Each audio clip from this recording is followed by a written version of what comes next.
করতে পারবো।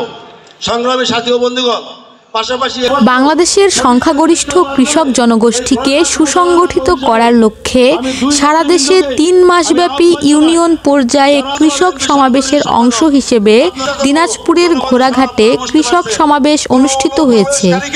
৩১ জানুয়ারি শুক্রবার বিকেল ৩টায় ঘোড়াঘাট উপজেলার কৃষক দলের আয়োজনে উপজেলার ৩ নং সিংড়া ইউনিয়নের Raniganj high school and college মাঠে কৃষক সমাবেশ অনুষ্ঠিত হয়।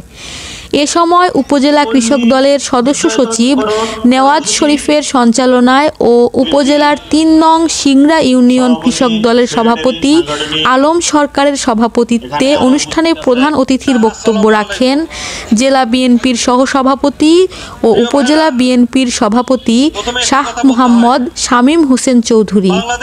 বিশেষ অতিথি হিসেবে বক্তব্য রাখেন জেলা বিএনপির যুগ্ম সাধারণ সম্পাদক ও উপজেলা পৌর বিএনপির সভাপতি আব্দুস সাত্তার মিলন, উপজেলা বিএনপির সিনিয়র সহসভাপতি মাহবুবুর রহমান চৌধুরী, উপজেলা বিএনপির সাধারণ সম্পাদক আবু সাইদ মিয়া, উপজেলা বিএনপির সাংগঠনিক সম্পাদক মাহফুজার রহমান লাবলু, উপজেলা পৌর বিএনপির ভারপ্রাপ্ত সাধারণ সম্পাদক মুক্তার হোসেন, উপজেলা কৃষক দলের আহ্বায়ক মেজবাউল আলম জুয়েল সরকার প্রমুখ।